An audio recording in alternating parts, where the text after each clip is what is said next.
Selamat pagi Bapak Ibu dan saudara-saudari yang dikasihi Tuhan. Mari kita menjalani hari ini dengan tetap fokus pada panggilan hidup kita, yaitu mengerjakan karya keselamatan Allah. Lukisan Mona Lisa dan La Sabre akan mengingatkan kita pada Leonardo da Vinci, seorang yang jenius dan serba bisa pada zamannya. Dia menghasilkan beberapa lukisan. Mona Lisa dan La Sabre adalah dua lukisannya yang terkenal, yang pada akhirnya banyak dilukis ulang oleh pelukis-pelukis lain. Dia juga menghasilkan patung, yaitu patung Raja Francisco dari Milan yang sedang menunggang kuda.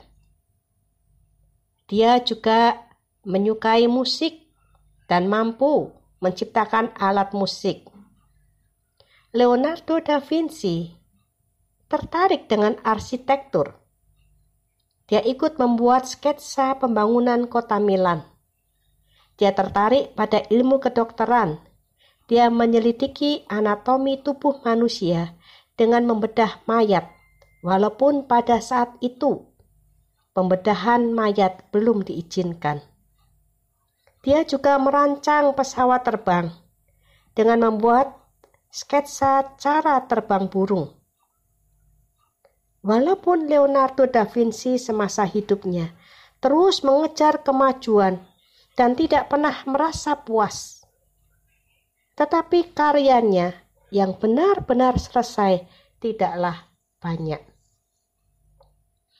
Ketika muda, sesungguhnya dia memulai kiprahnya dengan kerendahan hati yang terungkap melalui tulisannya.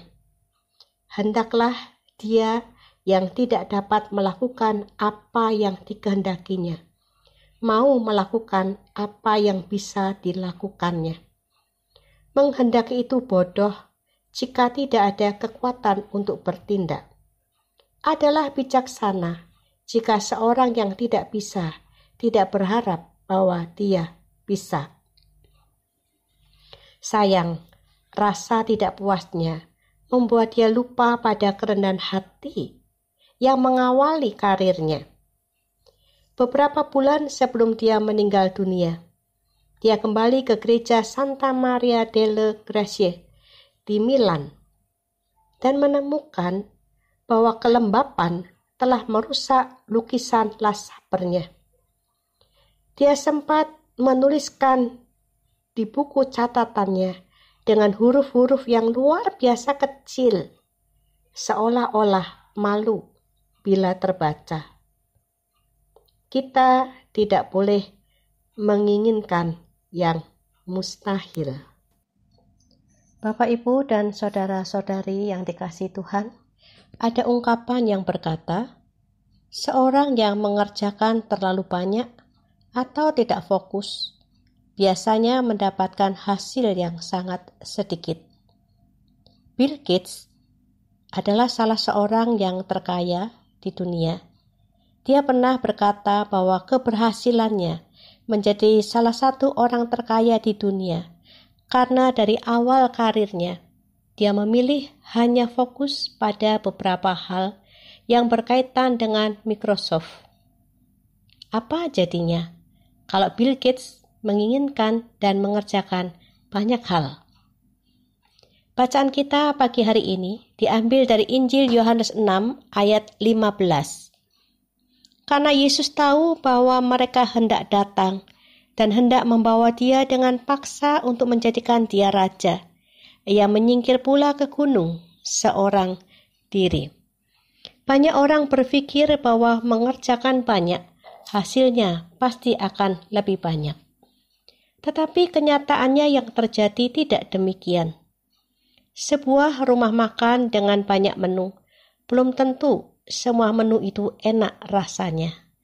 Pasti ada 1, 2, 3 menu yang betul-betul enak dan spesial yang menjadi andalan rumah makan tersebut. Demikian juga dengan kita. Kita tidak bisa mengerjakan semuanya dengan hasil semuanya baik. kita harus benar-benar memilih yang manakah yang menjadi panggilan hidup kita. Ketika Tuhan Yesus diperhadapkan pada keinginan banyak orang untuk menjadikan Dia sebagai Raja, Yesus tidak mau menerimanya.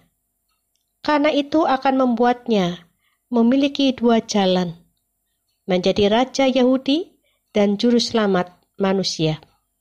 Yesus harus memilih salah satunya, dan yang Dia pilih adalah tetap menjadi Juru Selamat manusia.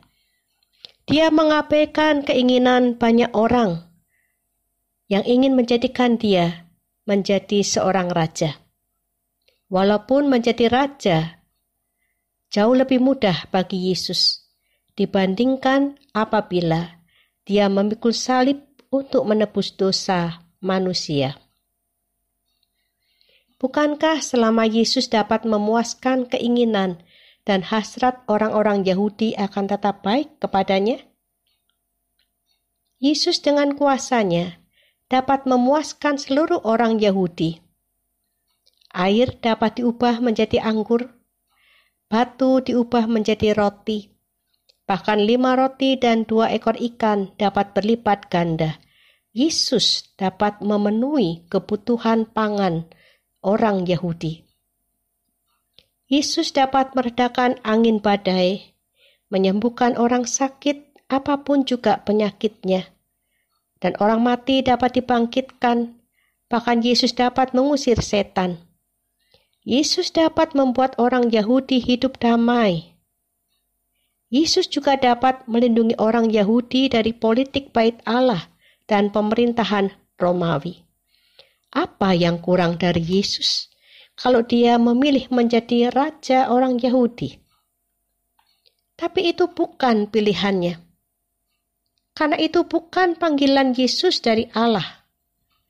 Panggilan Yesus dari Allah adalah karya keselamatan bagi seluruh manusia, menjadi juru selamat manusia.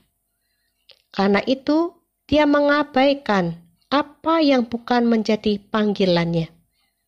Yesus memilih fokus pada panggilannya, dan karena itulah kita semua sekarang ini boleh disebut sebagai anak-anak Allah. Bapak, Ibu, dan saudara-saudari yang dikasihi Tuhan, Allah memanggil kita untuk fokus pada panggilan hidup kita. Apa panggilan hidup kita? Setiap dari kita dipanggil untuk mengerjakan karya keselamatan Allah.